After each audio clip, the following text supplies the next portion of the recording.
नमस्कार दोस्तों, एक बार फिर हमारे YouTube चैनल में आप लोगों का हार्दिक स्वागत है। लेटेस्ट अपडेट निकल के आई कि केंद्रीय कर्मचारियों के फिटमेंट फैक्टर पर आ गई है ताज़ा अपडेट। जाने कब तक होगा सैलरी में इजाफा। तो दोस्तों हम आपको सब डिटेल में बताएंगे। अगर आप हमारे चैनल पर फर्स्ट टाइम विजिट कर रहे हैं तो चैनल को लाइक कर दीजिए, सब्सक्राइब कर दीजिए, साथ ही साथ बेल आइकन को भी बजा दीजिए ताकि गवर्नमेंट या पेंशन से संबंधित जितनी भी न्यूज आती है उनकी नोटिफिकेशन आप लोगों के पास तुरंत पहुँच के। तो करते हैं वीडियो को स्टार्ट बिना किसी देरी के। दोस्तों, केंद्रीय कर्मचारियों को हाल में ही 3% महंगाई भत्ते का तोहफा मिला है, लेकिन इसके बाद उनके लिए अच्छी खबर नहीं आई। लगातार बढ़ती महंगाई उनके अगले डीए में रुकावट बन सकती है।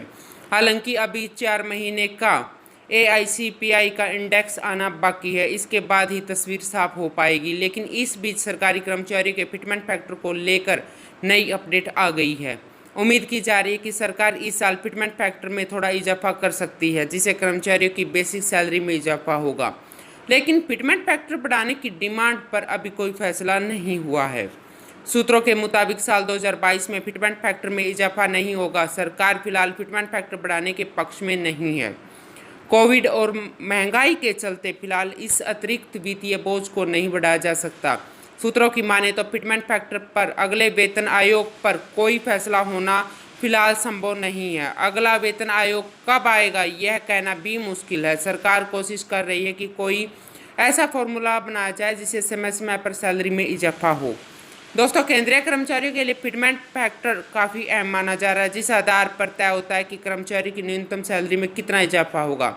शांत पे कमीशन की सिफारिशों के मुताबिक केंद्रीय कर्मचारी की सैलरी में भत्तों के अलावा बेसिक सैलरी में फिटमेंट फैक्टर से ही इजाफा होता है। पिछली बार फिटमेंट फैक्टर बढ़ने से केंद्रीय कर्मचारी की सैलरी में 2.5 गुना से ज़्यादा की बढ़त हुई थी, लेकिन कर्मचारी की डिमांड थी कि फिटमेंट फैक्टर और बढ़ाया जाए, जिससे उनकी सैलरी में अच्छा खासा इजाफा हो। सरकार का फिलहाल इस पर कोई मूड नहीं है।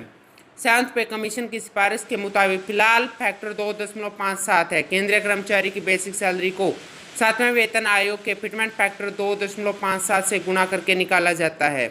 7वां वेतन आयोग लागू होने के बाद 6ठे वेतन आयोग के पे बैंड में ग्रेड पे में जोड़कर मूल वेतन बनाया गया है, जिसमें उसे करंट एंट्री लेवल की सैलरी को फिटमेंट फैक्टर 2.57 से गुणा करके निकाला जाता है, जिससे कर्मचारियों की पे बैंड के हिसाब से सैलरी तय होती है।